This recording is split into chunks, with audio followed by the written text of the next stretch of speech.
die die die die die die die die. Dee da dee die dee die die da dee die dee die die. Good morning, everybody. Hope you are well. We are learning in the Kitzur Shulchan Aruch. We're learning in the Shulchan Aruch here the laws.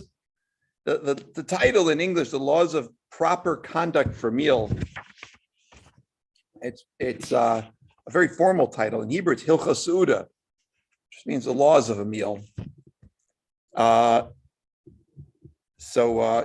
of having a meal.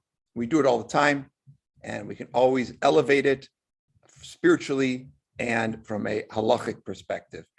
Okay, number 6, chapter 42, number 6.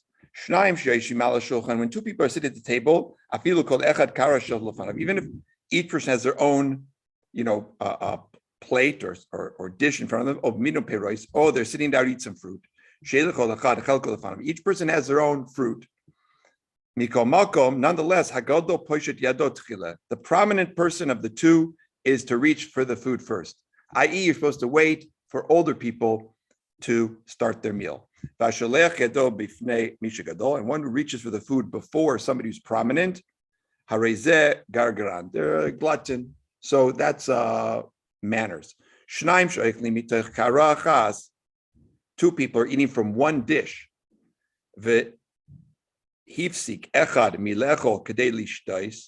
And one of them stopped eating to take a drink. To do something else, a small thing. So the other person should wait. Now, the only thing I can think of that comes up all the time is pizza, right? You get a big pizza and everybody's eating from one plate. That's really also it could be a big plate of fries or maybe a big, thing of chicken wings. I don't know. But generally people make their own plate, but there are things that everybody eats from the same plate, i.e. pizza. So it says it's polite, right? But if the Mishmur says, but if the person just stopped to talk and schmooze, then don't worry about it. But if there are 3 people eating from one pizza, obviously one did, right? And one pauses, the other 2 don't have to wait.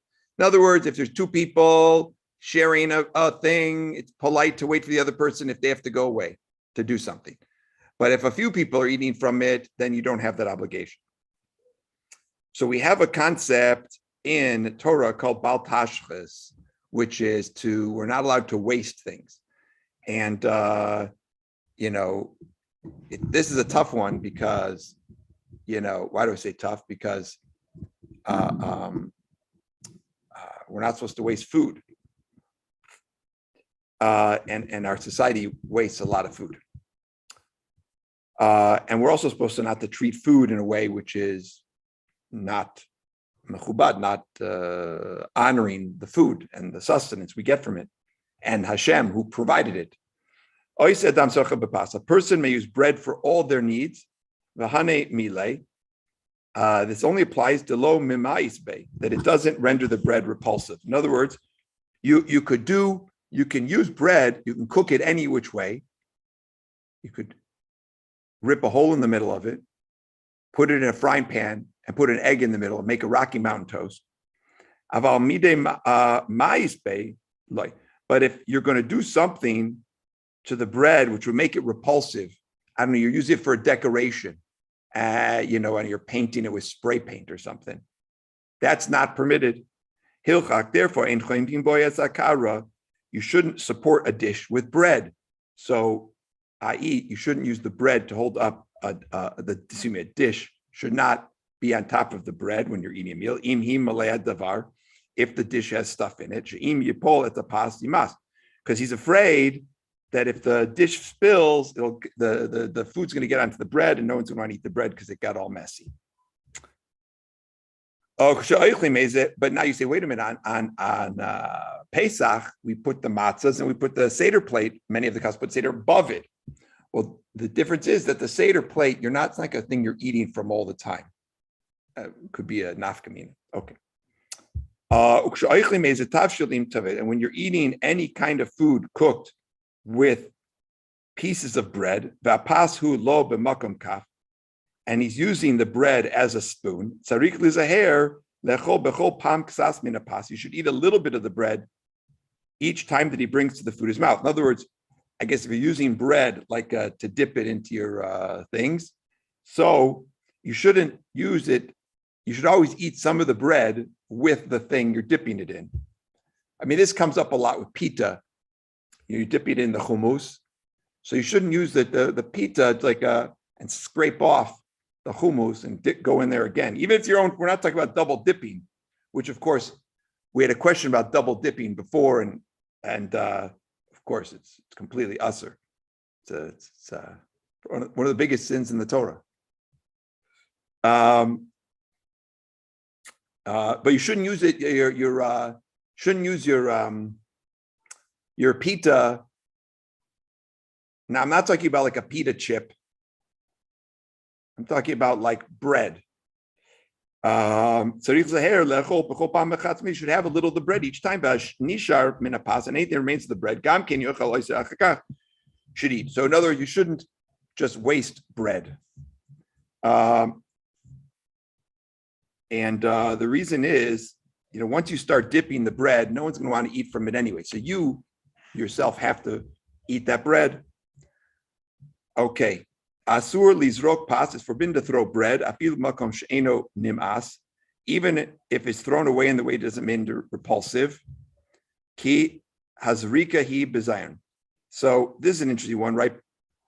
I think I mentioned it before. Throwing the bread during Hamotzi is a custom in some communities. And we took it on. One of my sons just loved that idea. He still does it today. He still wants me to throw him the bread. So the idea here is we're not supposed to throw bread wantonly, right? Or chuck a bagel across the room. But in the midst of this handing out of the bread, maybe it's okay to do it on Friday night, Shabbos day. It's a little bit different.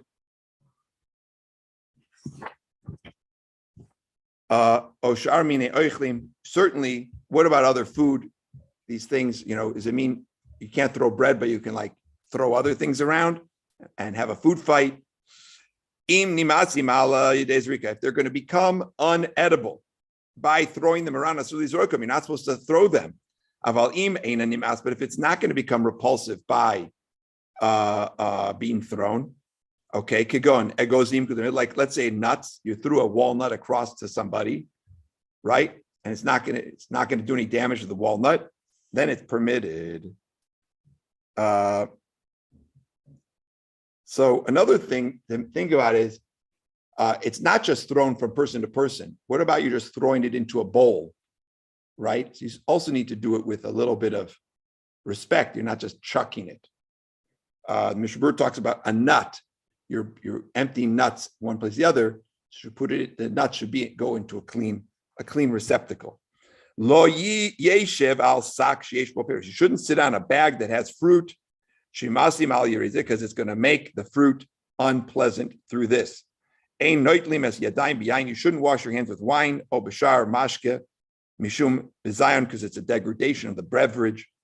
Kesheroitze ez echol. When you see any food you want, monach al haaretz, it is lying in the ground, so you have to pick it up.